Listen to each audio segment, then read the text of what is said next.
I'm Daniel Olson, and I'm the founder of Forage Innovations, and we work with dairy farmers all over the country. And something I'm kind of excited about, and was visiting once again with the people here at NutriDrip, is manure separation that they're working with in their filter system. And you know, one of the biggest challenges that dairy farmers face is nutrient management and how to work with it, how to apply it at the best times, how to cut down on transportation costs.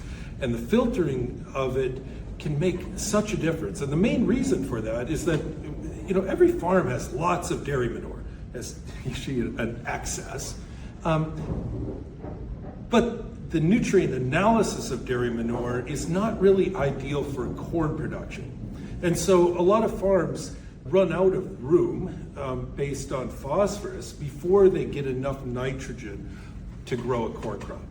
So nitrogen and phosphorus in dairy manure can be fairly similar in the amounts, and yet it only takes maybe 30 pounds of phosphorus to grow a crop of corn silage, and it might take 200 pounds or so of nitrogen. When they filter it, they're able to cut the amount of phosphorus by 50 to 80%.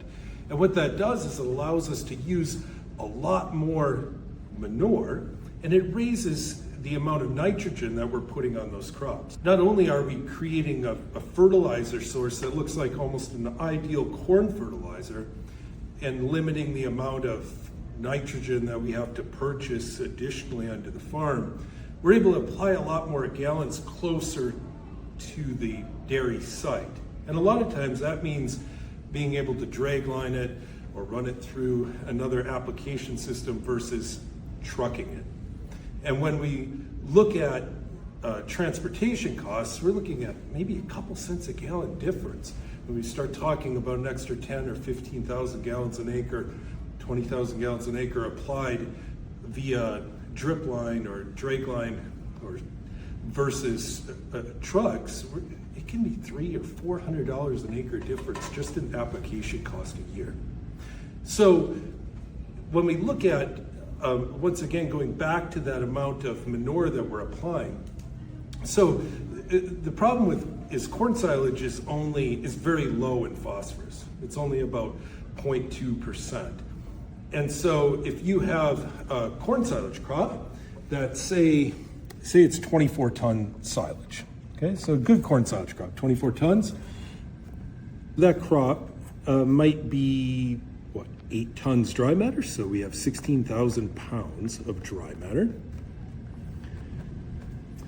And it's only about 0.2% phosphorus. That means that we only pulled 32 pounds of phos off of that. Now, like I said, the nitrogen requirements to grow 24 ton silage is probably 200 pounds or more. And so that discrepancy between the 200 pounds and the 32 can be really difficult.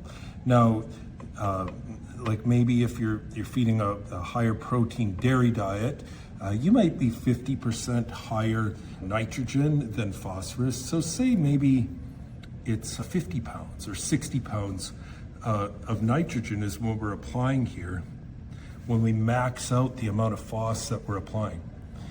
Now, if we can run this through a separator and remove, say, 70% of that phos out and drop that down, it allows you to apply 70% more here. And that gets you into a position where you can almost meet 100% of the nutrient needs to grow a corn crop.